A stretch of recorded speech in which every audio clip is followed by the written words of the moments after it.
자, 올해도 바뀐 세법, 부부 공동명의, 단독명의 유리한 쪽은 자, 취득세는 언제 내는 거예요? 내가 집 살 때. 이게 일회성이에요. 이게 이제 거래세라고 그럽니다. 내가 집을 안 사면 취득세는 부과가 안 돼요. 그러니까 일회성이에요. 이 취득세 같은 경우 0.몇 %대는 없습니다. 예전에 왜 등록세 3%, 취득세 2% 있었죠. 그렇게 아주 합의 5%에다가 또 세금 내고 그러고 법무사 수수료 주고 그러면은 한 6%대. 그러니까 1억짜리 산다 그러면은 취득세 600만 원, 700만 원 냈었어요. 그게 옛날 일입니다. 근데 취득세하고 등록세가 합쳐져 버렸어요. 하나로 통합됐습니다. 그렇게 해가지고 처음에 합쳐져 가지고 5% 했다가 이게 4%. 그러니까 이제는 등록세란 말을 쓰시면 안 돼요. 그냥 취득세입니다. 이게 4% 했다가 3% 했다가 2% 했다가 1%까지 내려왔어요. 1%까지. 그러니까 취득세 1%니까 1억짜리 집 사면 지금 취득세 100만 원만 내시면 돼요. 근데 취득세가 5%, 4%, 3%, 2%, 1% 내려가면 우리는 좋잖아요. 이 취득세는 국세예요, 지방세예요? 지방세예요. 그러니까 취득세 내리는 이 홍보는 어디서 많이 했냐면은 중앙정부에서 막 홍보를 해요. 취득세 내려가니까 좋잖아요. 근데 반대쪽에서 지방정부는 뭐예요? 죽을 맛이에요. 왜? 양도세라든지 종부세라든지 다 중앙정부에서 가져가고 취득세가 우리 건데 우리 거를 세율을 중앙정부에서 낮추는 거예요. 그러니까 중앙정부에서 저거 합니까? 안 하잖아요. 취득세가 줄어든 만큼 중앙정부에서 거꾸로 지원을 해줍니다. 왜냐? 취득세는 법으로 정하기 때문에 법률은 중앙정부에서 하기 때문에 자 이게 취득세고요. 이 가족 간의 고저 매매인 경우에 시가 인정액을 취득세를 부과한다.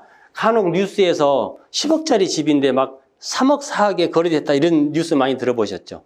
그러면은 10억짜리 집인데 누군가가 3억에 샀다고 신고를 해요. 그러면 그걸 받아줘야 됩니까? 안 받아줘야 됩니까? 받아줘야죠. 개인 간의 거래인데.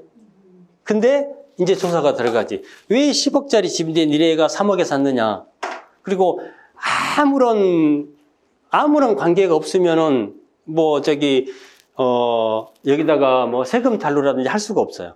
근데 대부분의 시가 10억짜리 집을 내가 전혀 모르는 사람한테 사게 팔 바보는 아예 없습니다. 근데 그런 경우에는 꼭 특수관계예요. 예를 들어서 부부간이라든지 뭐 부모 자식간이라든지 아니면 가족이라든지 뭐 사촌 형제간이라든지 이런 경우에는 그렇게 이제 특수거래 관계이기 때문에 현재의 낮은 가액 내지는 5억짜리 집을 10억에 산다고 신고할 수도 있죠. 이론상. 그렇게 신고한 사람이 있을까요? 없을까요? 5억짜리 집인데 신고를 취득세를 15억에 해당하는 취득세를 내가 내겠다고 그러는 거예요. 그럼 구청에서 받아줘요? 안 받아줘요? 받아줘요. 왜? 취득세 많이 자기가 받으니까 받아줍니다. 근데 이렇게 거꾸로 이렇게 신고하는 사람은 누구냐? 딱 한 번 겪었는데요. 부모님이 4층짜리 그 다가구 주택을 아들한테 살아계신 상태에서 주는 거니까 증여죠. 여기 오신 분들은 상속과 증여는 구분하실 수 있어야 돼요. 내가 살아있는데 막 상속 이야기 하시는 분들이 있더라고. 특히 자식들이 부모님 앞에서 막 이게 살아계시는데 나 상속 언제 해줄 거냐고 물어보면 부모님 언제 돌아가실 거예요? 물어보는 거와 똑같은 거예요. 상속은 돌아가셨을 때 해당이 되는 거고 당사자가 살아있다 그러면 다 증여예요. 그러니까 살아있는 사람 앞에서는 절대 상속이라는 말을 쓰면 안 돼요. 그 교사분 같은 경우에 시가보다도 높게 저보고 신고해달라고 이야기하고 법무사가 실제로 높은 가격에 증여받은 걸로 신고를 했어요. 그러니까 왜 그러냐면 이분은 증여를 받고 이거를 뭐 언제까지 가져갈 생각인지는 모르겠지만은 증여를 낮게 받잖아요. 낮은 값으로 증여를 받고 이 자식이 나중에 팔잖아요. 그럼 취득가가 이 낮게 신고한 가격으로 되는 거예요. 그러면 팔게 되면 양도 차익이 커질 거 아니에요. 그래서 이분은 조금 아시는 것 같아요. 부인분이 초등학교 선생님이셨는데 취득세를 내가 조금 더 내더라도 높은 가격에 내가 증여를 받고 나중에 얼마가 돼서 팔지 모르지만은 이 매수 가격이 높으면은 나중에 팔았을 때 차익이 줄어들잖아요. 그러니까 양도세가 줄어드는 거죠. 그러니까 양도세를 나중에 줄이기 위해서 지금 취득세를 조금 더 내겠다. 이런 뜻으로 아예 본인이 원해가지고 그렇게 해달라고 그러더라고요. 그런 케이스도 있었어요. 자, 취득세 같은 경우에 가족 간 가격 차이가 많이 나는 이 이거는 상식적으로 아셔야 됩니다. 높게 할 수도 있고 낮게 할 수도 있는데 보통 30%가 넘어가잖아요. 30%가 넘어가면 국세청 전산 라인에 빨간 줄로 딱 떠요. 이거는 뭔가 조사를 해봐라. 왜? 정상적인 가격인데 30%씩 높게 낮게 거래할 이유가 없기 때문에. 그래서 이거 뭐 흔히 말하는 다운계약서 쓴 거 아니냐, 아니면 업계약서 쓴 거 아니냐, 뭔가가 있을 거다. 너무 차이 나게 거래 안 하시는 게 좋겠죠. 자, 시가 인정일 기존 취득세를 부과를 하고요. 그 다음에 지금 취득세가 제일 취득세 높은 게 지금 몇 프로짜리예요? 12%짜리예요. 이 취득세가 1%까지 내려갔는데 왜 12%까지 올라갔죠? 다주택자. 1%, 3% 옛날에 이렇게만 알고 있었으면 됐죠. 근데 1% 했다가 3% 했다가 나중에는 12%까지 올라갔어요. 이 12%짜리는 뭐냐? 3주택 이상. 이미 3주택 이상인데 또 집을 사잖아요. 그러면 가격에 상관없이 무조건 12%를 때리는 거예요. 이거는 사실 뭐 세미나 상황에서 제가 말씀드리면 안 되지만 말도 안 되는 얘기예요. 누구는 1%를 내고 1억짜리 내면 100만 원을 취득세를 내는데 누구는 1200만 원 낸다는 건 말이 안 되거든요. 그 취득세가 이 뭐 12% 올라간다는 거는 뭐 이해가 아니라 이해를 하고 싶지 않은 숫자입니다. 보통 취득세는 3% 이상 넘어가면은 안 돼요. 제 기준에서 봤을 때. 그러니까 10억짜리 산다 그러면은 한 2, 3천만 원 세금 내는 거는 용납이 되잖아요. 근데 10억짜리 사는 사람은 3주택이다. 그러면은 12%라 그러면 취득세만 1억대를 넣어야 돼요. 1억 2천대를 내야 돼요. 근데 아깝다고 생각하시면 안 돼, 이것도. 10억짜리 집 사면서 취득세를 1억 2천을 내잖아요. 1억 2천은 그냥 없어지는 게 아니에요. 나중에 취득세는 양도세 신고할 때 비용으로 다 공제를 다 받아요. 그거는 알고 계시면 돼. 그럼 만약에 취득세가 50%다. 그럼 0 나오죠. 당연히 0 나오지. 근데 이 50%는 나중에 양도세 계산할 때 비용으로 다 공제를 받는 거예요. 그러면 내가 5억에 사서 10억에 팔았잖아요. 그럼 양도 차익이 5억이잖아요. 그럼 5억에 대해서 세금 내야 되지 않습니까? 근데 집 살 때 중개수수료, 법무사 수수료, 그 다음에 취득세, 그 다음에 세입자 살고 있는 동안에 뭐 집 고쳐주는 거, 여기도 이제 어떤 거는 들어가고 어떤 건 안 들어갑니다. 이런 거 비용 다 빼요. 다 빼고 순수하게 남은 금액에 대해서만 양도세가 들어가기 때문에 취득세가 높다고 한들 나중에 비용 공제 다 받을 수 있다는 것만 알고 계시면 됩니다. 근데 12%는 너무 셉니다, 취득세가.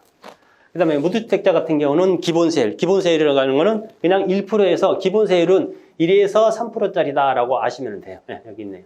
그 다음에 2주택자 같은 경우에는 이제 8%, 3주택자가는 12%. 요것도 조만간 또 많이 좀 다운이 될 것 같아요. 지금 일산 부동산 대책에서 웬만한 규제 다 풀었잖아요. 다 풀어서 요거는 지금 아직 안 내려왔는데 요건 이제 법률 문제이기 때문에 좀 많이 내려올 것 같아요. 3주택자는 지역, 가격에 상관없이 무조건 12%예요. 저거는 진짜 너무 셉니다. 그래서 집 살려고 하다가도 안 사는 경우도 있고, 그 다음에 집은 사실 있는 사람들이 사는 거거든요. 다주택자들이. 그렇기 때문에 12% 같은 경우는 저건 어떻게 보면 징벌적 세율이다라고 보셔도 돼요. 너무 높습니다. 보통 취득세는 3%대라고 보시면 되고요. 종부세 같은 경우에는 집이 어느 정도 비싸야 세금 내는 거예요. 저 종부세는 대표적인 보유세입니다. 자, 이것도 6억에서 9억까지로 올라갔죠. 그 다음에 종부세는 가구 대상이에요? 인별 대상이에요? 네, 인별 대상이라는 걸 아셔야 돼요. 부부가 따로 가지고 있거나 부부가 공동명의로 가지고 있으면은 이렇게 따로따로 계산합니다. 그래서 이게 지금 이제 1인 가구 혼자 사는 사람들 같은 경우 뭐 비혼자분들 혼자 사는 사람 뭐 역차별하는 거냐? 왜? 1인 가구 혼자 사는 사람은 9억이에요. 근데 인당 계산하면은 부부가 공동명의로 가지고 있으면은 9억 9억이니까 18억까지잖아요. 그러니까 결혼해서 사는 사람들은 18억까지 종부세를 안 내도 되는데 내가 원해서 결혼 안 하고 혼자 사는 사람도 있잖아요. 그 사람들은 9억이 넘어가면 종부세 내야 되거든요. 그러니까 이것도 혼자 사는 사람들한테 뭔가 혜택을 줘야 되지 않느냐. 그런데 그럴 것 같으면 결혼해라 하니까 할 말 없는 거지. 18억을 넣으면. 가장 중요한 게 이제 양도세. 양도 차익에 대해서 적용되는 양도세는 기본세율이 있고 요거 지금 해야 하네요. 20% 30% 할증되는 거. 양도세가 몇 프로부터 몇 프로까지 있습니까? 양도세가 제일 조그만 거는 6%짜리가 있습니다. 요거는 양도소득이 얼마까지? 이제 뭐 양도소득이 뭐 1억부터 3억, 3억 5천, 3억 5천, 그 다음에 5억 초과 해가지고 쭉 해가지고 지금 현재 제일 높은 게 아마 42%가 양도세가 제일 높을 거예요. 6%부터 7,200, 양도소득 7,200부터 시작해가지고 쭉 해서 42%가 지금 제일 센 세율이에요. 그럼 양도세는 42% 세율 이상 있으면 안 돼. 근데 뭐를 만들어 놨느냐? 다주택자 중에서 조정 대상 지역 안에 있는 주택을 파는 경우에 다주택자 같은 경우 3주택, 2주택자 같은 경우 20%를 할증을 하고요. 3주택자 같은 경우는 30% 할증을 합니다. 그럼 내가 3주택자가 서울시는 뭐 다 조정 대상, 지금 이제 풀렸지만 조정 대상 지역에 있는 집을 만약에 판다고 했을 경우에 여기다 30%를 할증을 하면은 양도세가 몇 프로짜리가 되는 거예요?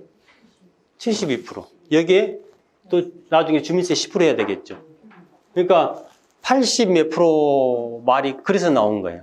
근데 실제로 72%에 주민세 10%까지 더해가지고 80 몇 프로 양도세 내고 집 파신 분들 주위에 있던가요?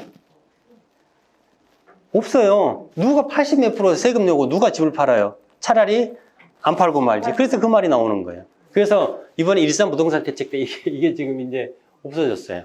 없어진 게 아니라 적용 유예입니다, 지금. 그러니까 지금은 아무리 비싼 아파트, 아무리 여러 채 있는 사람이 집을 판다. 그럼 양도세 지금 제일 많이 내면 42%만 내면 돼요. 이 30%가 지금 이제 적용 유예가 됐습니다. 이렇게만 알고 계시면 돼요.